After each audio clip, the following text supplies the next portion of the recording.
네, 우리 옆에 분들과 한번 인사할까요? 사랑합니다. 축복합니다. 잘 오셨습니다. 한번 함께 예배하는 우리 공동체입니다. 네. 오늘 말씀은 너무나 유명한 삼손 이야기입니다. 네. 삼손은 사사기에 등장한 어떤 인물보다도 행적이 자세히 기록된 사사이면서 정말 파란만장한 삶을 산 인물이죠. 삼손은 이스라엘의 사사입니다. 삼손의 부모는 오랫동안 아이를 갖지 못하다가 여호와의 사자로부터 아들을 낳을 것이라는 약속을 받아요. 그리고 이 아이는 블레셋에게 40년이나 지배받고 있던 이 이스라엘 백성을 건져내기 위해 하나님이 택하신 나실인임을 듣습니다. 여러분, 사사기는 타락의 시기입니다. 여러분, 타락했다는 게 뭘까요? 단지 타락을 윤리나 도덕적으로만 보아서는 안 돼요. 성경에서 타락했다라는 것은 죄로 말미암아, 즉 하나님과의 관계가 끊어졌다라는 것을 말합니다.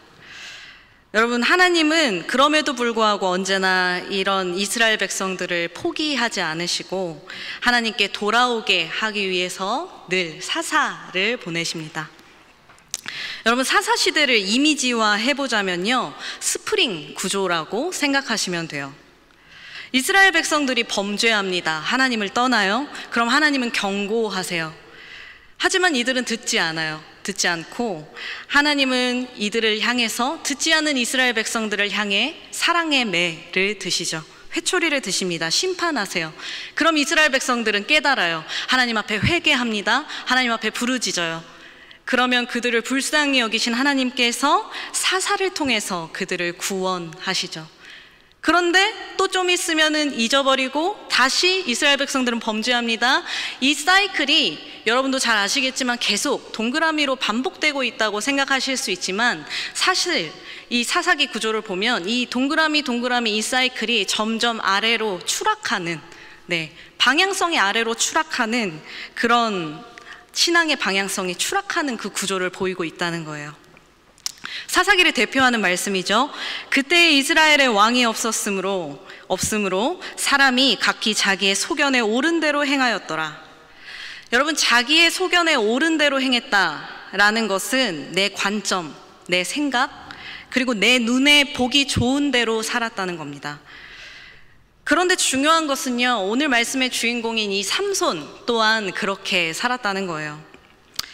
사사기 13장부터 16장에 기록된 이 나실인 삼손의 삶을 보면요, 그가 자신이 사사라는 것, 내가 나실인이라는 것, 그것을 의식하고 염두에 두고 살았다라는 생각이 거의 들지 않습니다.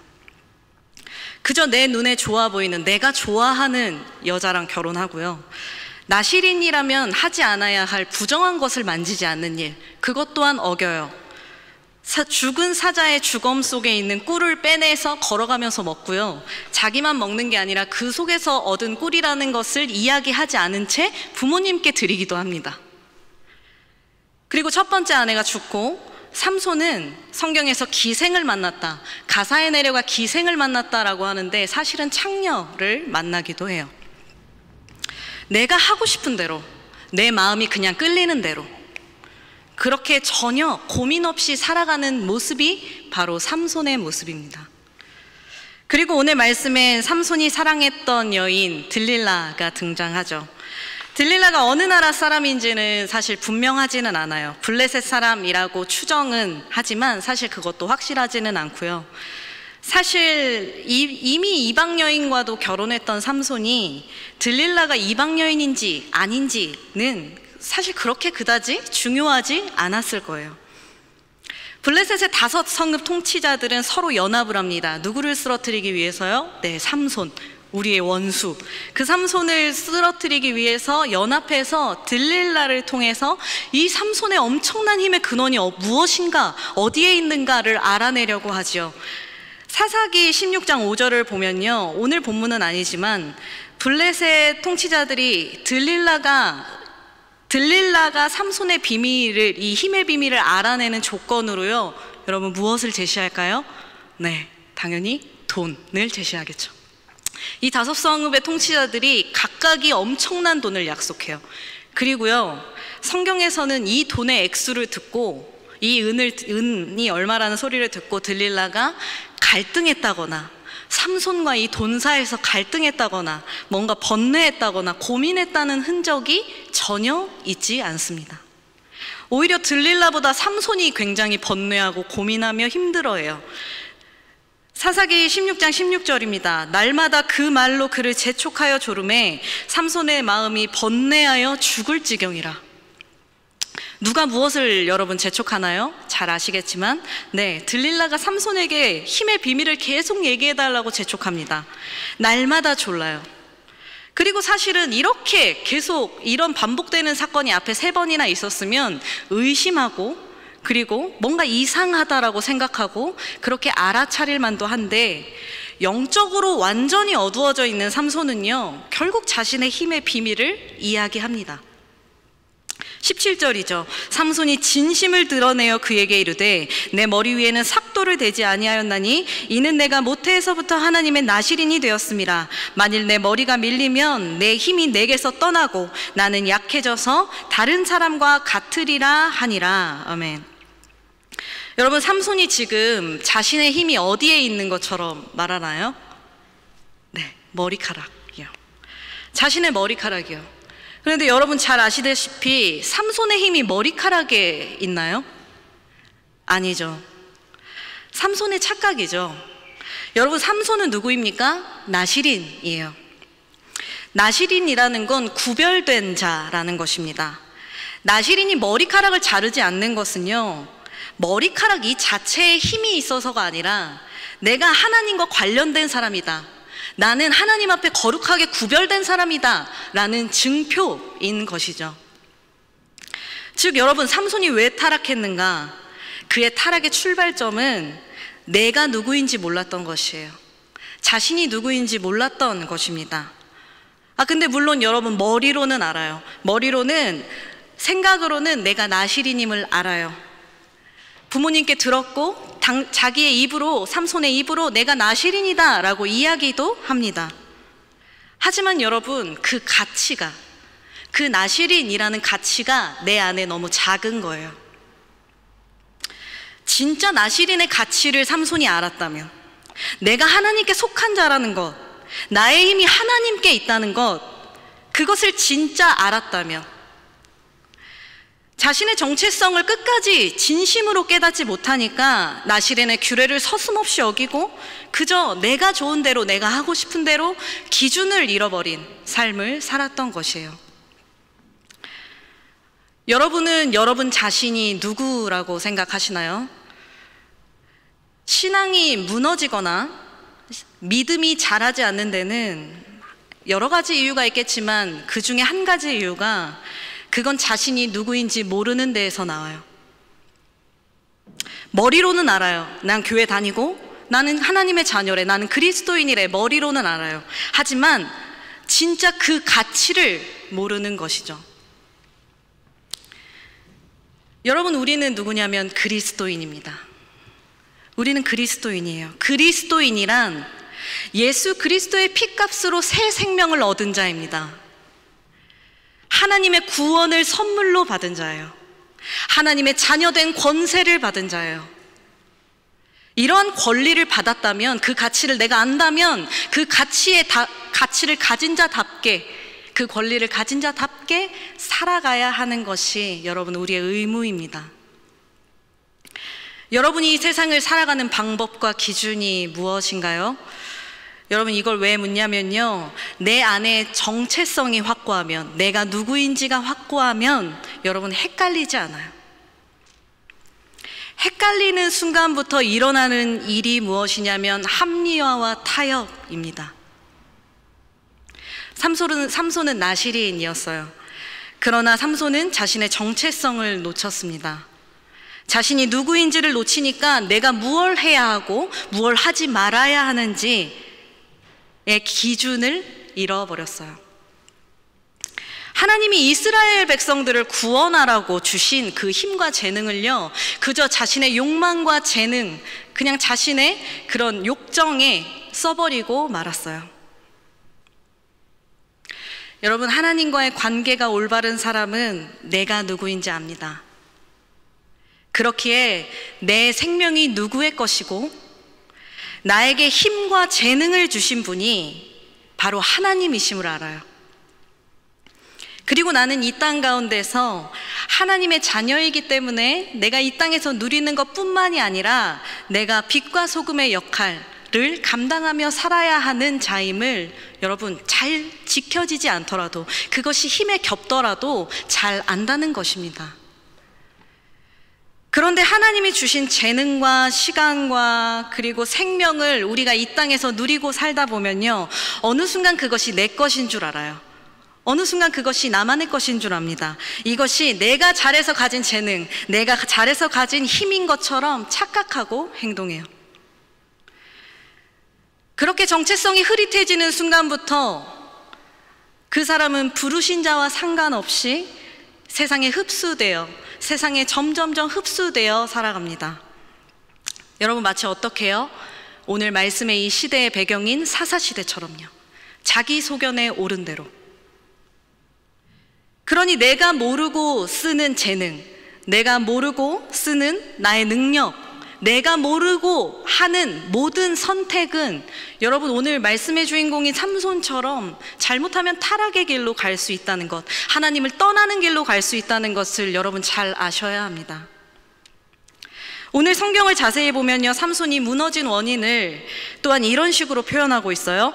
들릴라가 삼손에게 이르되 당신의 마음이 내게 있지 아니하면서 당신이 어찌 나를 사랑한다 하느냐. 들릴라가 삼손이 진심을 다 알려주므로 사람을 보내어 블레셋 사람들의 방백을 불러 이르되 삼손이 내게 진심을 알려주었으니 이제 한 번만 올라오라 하니 블레셋 방백들이 손에 은을 가지고 그 여인에게로 올라오니라. 여러분, 지금 들릴라가 삼손의 무엇을 이용하나요? 네, 마스크 안으로 다 마음이라고 하시는 걸 들었어요. 네. 그리고 18절에서 여러분, 삼손이 무엇을 다 알려주었다고 하나요? 진심. 네. 삼손이 진심을 드러냈다라고 계속 반복적으로 표현하고 있어요. 여러분, 이것을 원문의 의미로 해석해 보면 삼손이 진심을 다 알려주었다는 것은 삼손이 그의 온 마음을 주었다, 삼손이 그의 온 마음을 두었다라고 그렇게 해석할 수 있습니다. 들릴라가 요구하는 것은 삼손의 마음이었어요. 여러분, 삼손은 힘이 없어서 절대 무너진 것이 아닙니다. 삼손은 자신의 온 마음을 하나님이 아닌 들릴라에게 두었어요. 성경의 여러 곳에서 우리의 마음을 하나님께 두는 것이 얼마나 중요한 것인지 증거하고 있습니다. 예수님도요, 바리새인과 서기관들, 종교 지도자들을 향해서 이렇게 말씀하셨어요. 이 백성이 입술로는 나를 공경하되 마음은 내게서 멀도다. 여러분, 에스겔서를 보시면 하나님이 이스라엘 백성들을 회복시키기 위한 방법은 피상적인 것이 아닙니다. 겉보기가 아니에요. 그들의 마음을 바꾸시는 것입니다. 그들의 마음을 바꾸고 하나님의 영을 그 안에 거하게 하시는 것이었어요. 또 새 영을 너희에게 두고 새 마음을 너희에게 주되 너희 육신에서 굳은 마음을 제거하고 부드러운 마음을 줄 것이며. 아멘. 돌같이 굳어버린 마음을 제거하고 살같이 부드러운 마음을 주는 것. 여러분, 신앙과 믿음은 피상적인 것이 아닙니다. 바로 마음과 마음을, 하나님과 나와 마음을 나누는 것이기 때문이에요. 그렇기 때문에 하나님 또한 삼손의 마음을 원했습니다. 들릴라도 삼손의 마음을 원했지만 하나님 또한 삼손의 마음을 원했어요. 자신이 세운 삼손이, 이 아들이, 내가 미리 예비한 이 아들이 하나님과 인격적 교제를 누리길 원하셨어요. 하지만 삼손의 마음은 늘 다른 곳에 있었습니다. 여러분, 그것으로 말미암아 삼손이 어떻게 되었나요? 들릴라가 이르되 삼손이여 블레셋 사람이 당신에게 들이닥쳤느니라 하니 삼손이 잠을 깨며 이르기를 내가 전과 같이 나가서 몸을 떨치리라 하였으나 여호와께서 이미 자기를 떠나신 줄을 깨닫지 못하였더라. 하나님과 관계가 깨어졌기 때문에 삼손의 힘은 사라졌습니다. 하나님과 단절되어서 영적으로 어두워진 이 삼손은요, 자신에게서 하나님이 떠나가신 것조차 느끼지 못했어요. 여러분, 저와 여러분에게 질문하길 원해요. 여러분, 우리의 마음은 어디에 있습니까?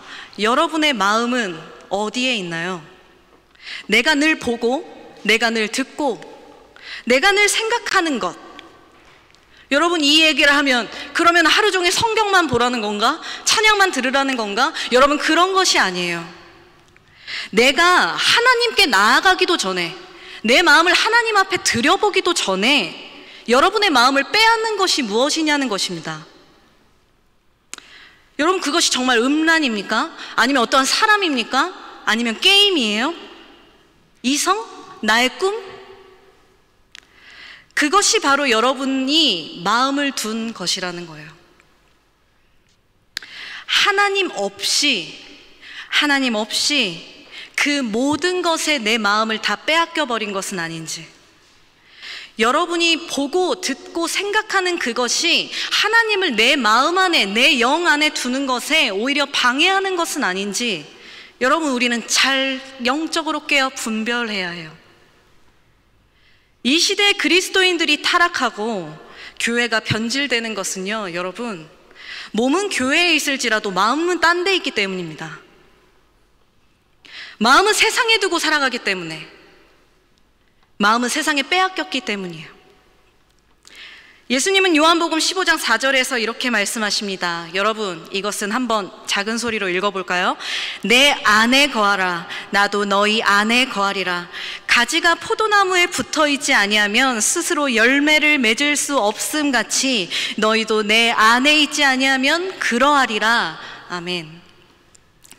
여러분, 이 말씀은요, 예수님이 고난주간 목요일 밤에 제자들에게 하신 말씀이에요.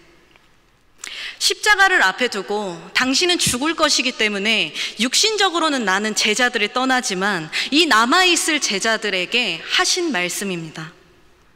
어떻게 살아야 할 것이냐? 어떻게 살아야 할 것이냐? 내 옆에 있어라. 제자들아, 내 옆에 있어라. 가까이 있어라도 아니고, 여러분, 무엇이라고 말씀하시나요? 내 안에 거하라. 내 안에 거하라. 여러분, 어떻게 우리가 그분 안에 거할 수 있습니까? 어떻게 우리가 하나님 안에 거할 수 있나요? 여러분, 우리의 마음이 담긴 예배를 통해서, 그리고 내 삶에 구별된 하나님과 독대하는 기도와 말씀의 시간을 통해서, 무엇보다 성령의 도우심으로 우리는 하나님 아버지와 인격적 교제를 누릴 수 있습니다.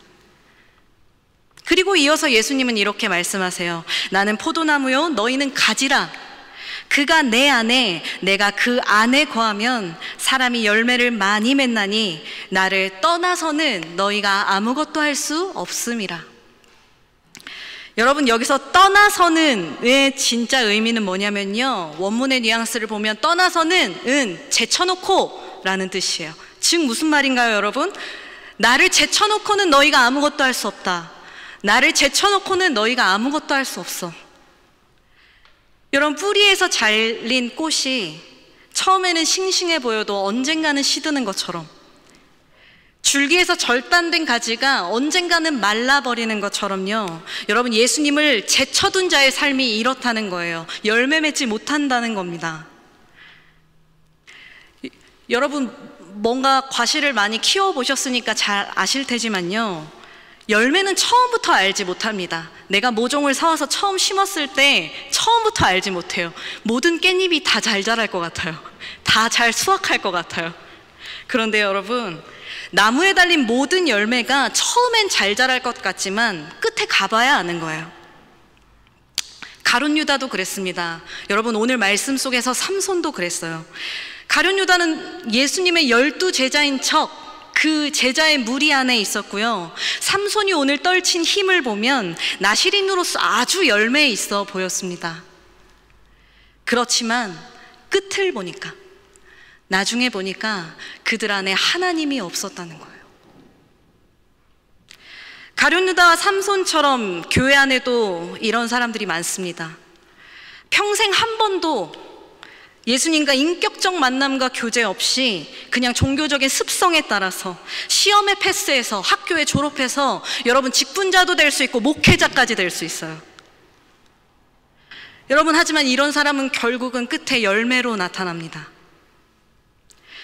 물론 여러분, 우리의 마음을 하나님께 두고 내가 주님 안에 거하는 것, 제가 이렇게 말하는 것처럼 저는 잘해서 말하는 게 아니고요, 절대 쉬운 게 아니에요.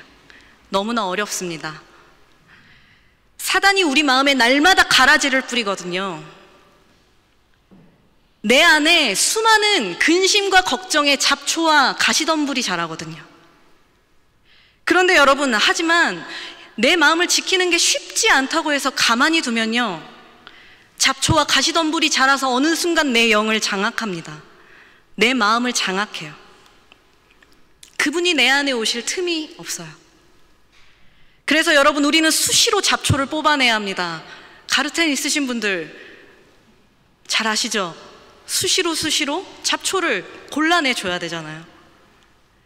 여러분, 마치 그것처럼 순간순간 하나님과 교제해야 된다는 거예요. 매일매일 하나님과 교제해야 한다는 겁니다. 여러분, 신앙도 페이스가 있어요.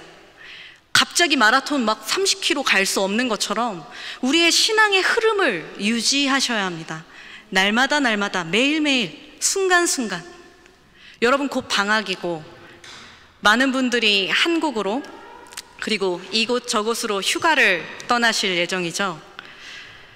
여러분, 이때요, 여러분이 신앙의 흐름을 잃어버리시면 안 돼요. 육체가 쉰다고 해서 영적으로 절대 자동적으로 충만해지는 것 아닙니다. 육체의 쉼으로 그 휴가의 시간을 쾌락적으로 보내서 내 안에 하나님을 잃어버리는 시간으로 삼으셔서는 안 돼요. 하나님 앞에 멈춤의 시간을 가지셔야 합니다. 하나님 앞에서 쉬는 휴식의 시간을 가지셔야 해요. 영적으로 그렇게 떨어져 있을지라도 기도와 말씀을 통해 우리가 연합해야 한다는 것입니다. 어디에 있던 무엇을 하던 그리스도인이기 때문에 주님이 내 안에, 내가 주님 안에 거할 수 있게 그렇게 우리가 지내야 한다는 거예요. 여러분, 마치 무엇처럼요? 여러분, 코로나 백신이요. 지금 변이 바이러스가 속출하는 이 상황 속에서 우리에게 어떻게 보면 유일한 대안이 무엇입니까? 코로나 백신을 맞는 거죠. 단순히 코로나를 계속해서 피해 다니는 것만이 우리에게 방법이 아니었고 방법이 아닐 것 같아요. 여러분, 우리 안에 코로나를 이길 힘이 있어야 된다는 거예요. 백신이 내 안에 들어와서 항체를 만들듯이, 항체를 형성해서 바이러스를 이길 힘을 내 안에 가지듯이 예수 그리스도라는 항체가 내 안에 있어야 한다는 겁니다. 여러분, 그래서 우리에게는 애씀이 필요해요. 가만히 있는다고 해서 여러분, 항체 절대 생기지 않습니다. 우리가 백신을 맞기 위해 얼마나 노력했나요? 막 전화하고 먼 곳에 가서 맞고 자녀 백신 있나 찾고, 그리고 백신을 맞고 나서는 막 열나면서 앓고, 그쵸 여러분? 이렇게 우리 안에 많은 애씀이 있었잖아요. 백신을 맞아서 내가 코로나를 이겨보겠다라는 것처럼 예수를, 그분을 내 마음에, 내 영 안에 둠으로 말미암아 죄를 이기려는 노력, 은혜 받았다라고 하는 것이 단순히 감정적인 것이 아니라 내 삶이 그분을 닮아가려는 노력, 여러분, 그것이 바로 우리 안에 있어야 한다는 겁니다. 결국 오늘 말씀에서 삼손은 블레셋 사람들한테 잡히죠. 잡혀서 두 눈이 뽑힌 채 옥중에서 맷돌을 돌리게 됩니다. 블레셋 사람들 앞에서 재롱을 부리고 비참한 날들을 보내요. 하지만 여러분, 어떻게 되나요? 머리가 다시 자라는 거예요. 그리고 블레셋 사람들이 섬기는 그 다곤의 축제일에 수많은 블레셋 사람들이 모인 날, 기회가 온 그때에 여러분, 지금까지와는 다르게 삼손은 자신의 머리카락을 의지하지 않습니다. 누구에게 부르짖나요? 하나님께 부르짖어요. 삼손이 여호와께 부르짖어 이르되 주 여호와여 구하옵나니 나를 생각하옵소서. 하나님이여 구하옵나니 이번만 나를 강하게 하사 나의 두 눈을 뺀 블레셋 사람에게 원수를 단번에 갚게 하옵소서 하고, 이렇게 부르짖은 뒤에 기둥을 뽑아서 블레셋 사람 3,000명과 함께 삼손은 죽습니다. 여러분, 최근 미국의 플로리다 아파트 붕괴 사건이 있었죠. 너무 안타까운 사건이에요. 저 이 사건을 접하면서 너무 놀라고 안타까운 동시에 사실은 이런 또한 질문이 제 안에 들었어요. 그들은 어느 날과 똑같은 일상을 보냈습니다.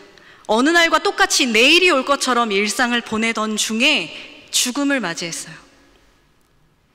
이런 질문이 생기더라고요.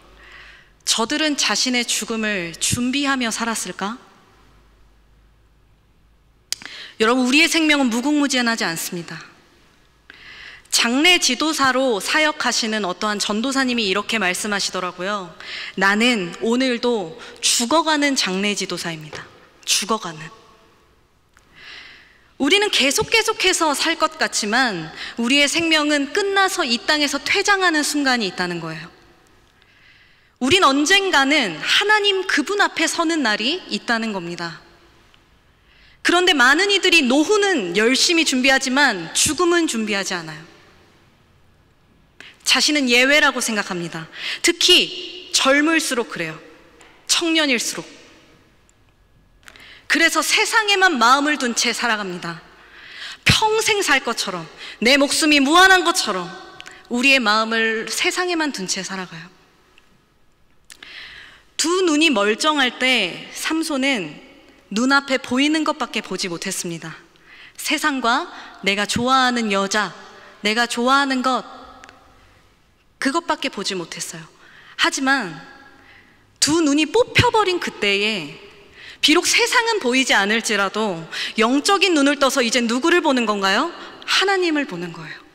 여호와를, 그분을 보는 거예요. 저와 여러분은 어떻게 살아가시겠습니까? 제가 참 좋아하는 드라마가 있어요, 여러분.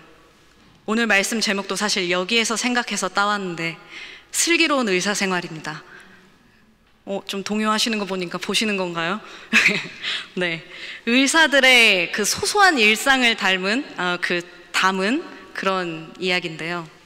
저는 그 드라마를 보면서요, 참 도전받고 감동받아요. 왜 그럴까? 내 의사도 아닌데 왜 그럴까? 생각해 보니까요, 목회자도 의사도 모두 생명을 살리는 사람들이라서 그런 것 같습니다. 최근에도 이런 대사가 있었어요. 상황이 안 좋은 건 사실입니다. 아기 생존 확률이 상당히 낮아요. 하지만 그 확률이 제로는 아니니까 그 확률에 모든 걸 걸고 최선을 다해 보겠습니다. 여러분, 그리스도인의 삶이 이런 것이 아닐까요?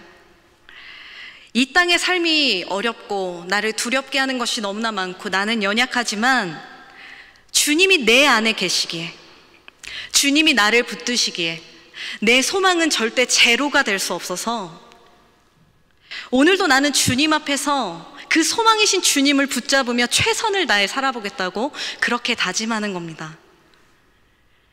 그래서 언젠가 하나님 앞에 섰을 때 우리가 이렇게 말하는 거예요. 하나님, 제가 너무나 부족하고 연약하고 그랬지만 제가 최선을 다했습니다.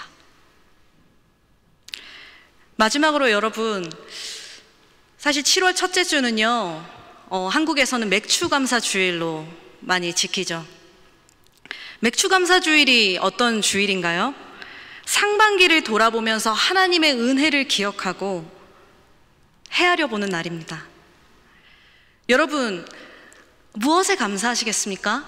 우리가 맥추감사주일이어서가 아니라 매일매일의 감사의 삶, 무엇으로 하나님 앞에 감사하시겠습니까? 그리고 이 상반기를 돌아보며 어떠한 은혜에 감사하고 또 이 하반기를 걸어가시겠습니까? 지난 6개월도 나는 이리저리 비틀거려도 나를 붙드신 하나님, 내 삶을 최선으로 이끄신 그 하나님 앞에 감사합시다. 나를 구원하시고 나에게 새 생명을 주셔서 천국을 소망하는 하나님의 자녀로 살게 하신 그 하나님 앞에 감사하는 우리 모두가 되었으면 좋겠습니다. 그리고 이 하반기도요, 주님, 내 마음을 주님 앞에 두겠다고, 주님 안에 거하겠다고, 그리고 주님 앞에서 내가 최선의 삶을 살겠다고, 여러분 그렇게 다짐하고 매일매일을 걸어가는 우리 하나교회 모든 성도님들이 되시길 간절히 소망합니다. 아멘. 우리 함께 찬양하겠습니다.